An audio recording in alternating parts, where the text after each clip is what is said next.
Konbanwan pakusetachi. Happy Sunday. Have you had a nice weekend? Wan wan! Wan wan! Wan wan! That's the sound a dog makes in Japanese. Of course, all languages have different words for animal sounds.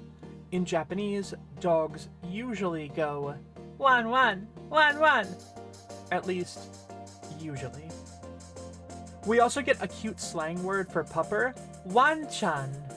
That obviously combines the wan-wan bark sound with chan, which is the diminutive honorific for like children and little cute things. So wan-chan means a bark baby. Aww. I want someone to call me Wan-chan. Wan-chan sensei? I'll see you next week. Mata raishu!